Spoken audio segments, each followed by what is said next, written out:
Bismillahirrahmanirrahim. Assalamu alaikum. Welcome to Arham Health. This is me, Muhammad Jahangir, medical health technologist and pharmacist. आज हम healthy lifestyle पर बात करने जा रहे हैं, जिसमें हमारे पास सरसों का तेल है। सरसों का तेल, उसके इस्तेमाल के ऐसे तरीके जो खूबसूरत बनाए और फ्लू से निजात दिलाए। सरसों के तेल को सरसों के बीज से निकाला जाता है।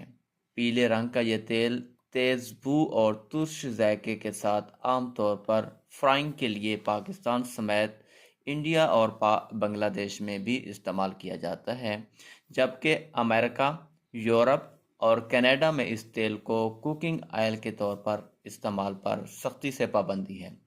इन ममालिक में इस तेल का इस्तेमाल सिर्फ मसाज के लिए और सर के बालों में इस्तेमाल किया जाता है। सरसों के तेल के फ़वाइद के हवाले से अगरचे बहुत ज़्यादा तहकीक मौजूद नहीं है, मगर माहिरीन के मुताबिक इस तेल के इस्तेमाल से क्या क्या फ़वाइद मिल सकते हैं, उनके बारे में हम आज आपको बताएंगे। तहकीक के मुताबिक सरसों के तेल के अंदर ऐसे अज्जा मौजूद होते हैं जो कि ख़तरनाक बैक्टीरिया की नशोनुमा से रोकते हैं। टेस्ट ट्यूब में किए जाने वाले एक तजर्बे के मुताबिक मुख्तलिफ अक़साम के बैक्टीरिया सरसों के तेल में जाकर मर जाते हैं। इसके साथ साथ ये एंटी बैक्टीरियल खसूसियात के भी हामिल होते हैं। आमतौर पर सरसों के तेल का इस्तेमाल बालों में मसाज के लिए इस्तेमाल किया जाता है और ये बालों की सेहत के लिए बहुत मुफीद होता है। इसके साथ साथ फेस मास्क में भी सरसों के तेल के चंद कतरों की शमूलियत इसकी अफादियत को और भी बढ़ा देती है। फटी एड़ियों की सूरत में मोम के साथ सरसों के तेल का इस्तेमाल जिल्द को दोबारा से ठीक कर देता है और एड़ियाँ दोबारा से असली हालत में आ जाती हैं। अक्सर उम्र के असरात चेहरे पर झुर्रियों की सूरत में नमूदार होते हैं। एक्सपर्ट्स के मुताबिक सरसों की तेल की आमेजिश इन असरात को कम करने में बहुत मददगार साबित होती है। ताहम इनका ये भी कहना है कि जिल्द और सर पर सरसों के तेल को इस्तेमाल करने से काबल जिल्द के किसी भी हिस्से पर थोड़ी सी मिकदार में सरसों के तेल को लगाकर इस बात का टेस्ट ज़रूर कर लें कि ये जिल्द पर किसी किस्म की रिएक्शन का सबब तो नहीं बन रहा। सरसों के तेल में इलाइक एसोथायोसाइड नामी एक केमिकल मौजूद होता है जो कि जिस्म के दर्द को कम करने में बहुत मददगार साबित होता है। अगरचे इस हवाले से इंसानों पर तो तहकीक मौजूद नहीं है, मगर चूहों पर की जाने वाली तहकीक के मुताबिक उनके पीने के पानी में चंद कतरे सरसों के तेल शामिल करने से उनके दर्द को महसूस करने के रिसेप्टर गैर फाल हो जाते हैं, जिससे दर्द महसूस नहीं होता।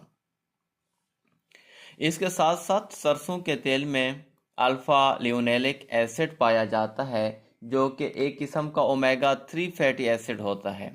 इसका इस्तेमाल जिस्म की अंदरूनी या बैरूनी चोट लगने के सबब होने वाली बैरूनी सोजिश के खात्मे में मददगार साबित हो सकता है, मगर इसका ज़्यादा इस्तेमाल जिल्द पर जलने के निशान डालने का सबब भी बन सकता है।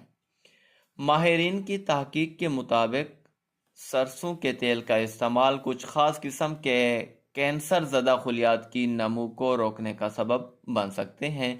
एक कदीम तहकीक के मुताबिक सरसों के तेल का इस्तेमाल कोलून की कैंसर और मसाने के कैंसर को रोकने में अहम किरदार अदा कर सकता है।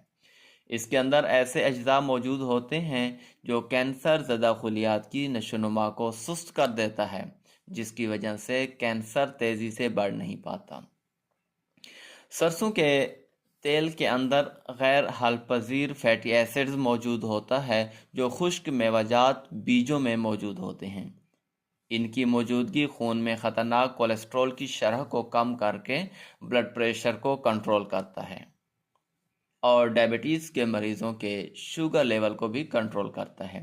تاہم اس حوالے سے ابھی تک مکمل اور مستند اعداد و شمار موجود نہیں ہیں، مگر اس حوالے سے تمام ماہرین متفق ہیں کہ سورج مکھی کے کوکنگ آئل کے مقابلے میں سرسوں کے تیل میں کھانا پکا کر کھانے والے افراد دل کے دورے کے اور دل کی بیماریوں کے خطرے کا کم ہی شکار ہوتے ہیں۔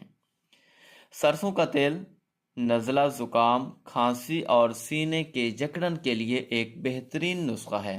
اس کے اندر کچھ مقدار میں کافور شامل کر دیں اور اس کا ایک پیسٹ بنا لیں اور اس پیسٹ کو براہ راست سینے پر لگائیں۔ اس سے سینے کی جکڑن میں آرام ملے گا۔ اس کے علاوہ بند ناک کو کھولنے کے لیے ابلتے ہوئے پانی میں چند قطرے سرسوں کے تیل کے شامل کر لیں اور اس بھاپ میں سانس لینے سے نہ صرف بند ناک کھل جاتا ہے بلکہ اس سے اس کا سانس لینا بھی آسان ہو جاتا ہے۔ مزید اس طرح کی انفارمیٹو ویڈیوز کے لیے ارہم کا یوٹیوب چینل لائک کریں، سبسکرائب کریں۔ تب تک کے لیے اجازت، دعاؤں میں یاد رکھیے گا۔